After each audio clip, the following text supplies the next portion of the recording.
नगर के ward number 2 Bhatera चौकी के पूर्व पार्षद बसंत पवार के घर में 4 लोगों ने घुसकर तोड़फोड़ मचाया और बसंत पवार और उनकी पत्नी किरण पवार को जान से मार डालने की धमकी देकर 4 लोग कार में बैठकर फरार हो गए।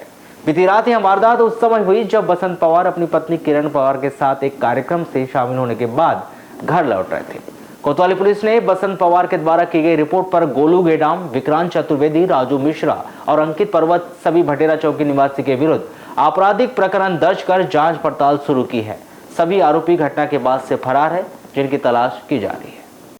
प्राप्त जानकारी के अनुसार नगर के वार्ड नंबर 2 भटेरा चौकी के पूर्व पार्षद बसंत पवार की बालाघाट कोर्ट के सामने फोटोकॉपी की दुकान है।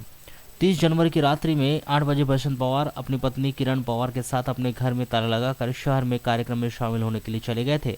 रात 10 बजे दोनों पति पत्नी घर वापस आए तो देखे कि गोलू गेडाम, विक्रांत चतुर्वेदी, राजू मिश्रा और अंकित पर्वत उनके घर के अंदर से निकल रहे थे।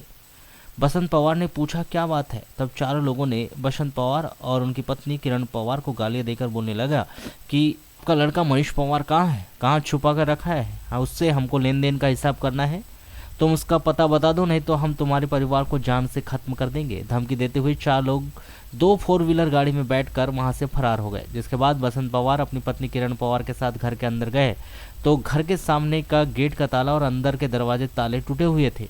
घर के अंदर रखे भोलेनाथ की सिंडी का कांच, टी टेबल का कांच, किचन वाश बेसिन, प्लेटें टूटी पड़ी हुई थी। गोलू गेडाम, विक्रांत चतुर्वेदी, राजू मिश्रा और अंकित पर्वत ने घर के ताले तोड़कर घर के अंदर घुसकर काफी तोड़फोड़ की थी, जिससे 50,000 रुपए के नुकसान हुआ है। डर के कारण इस घटना की रिपोर्ट बसंत पवार ने रात्रि होने से नहीं की थी।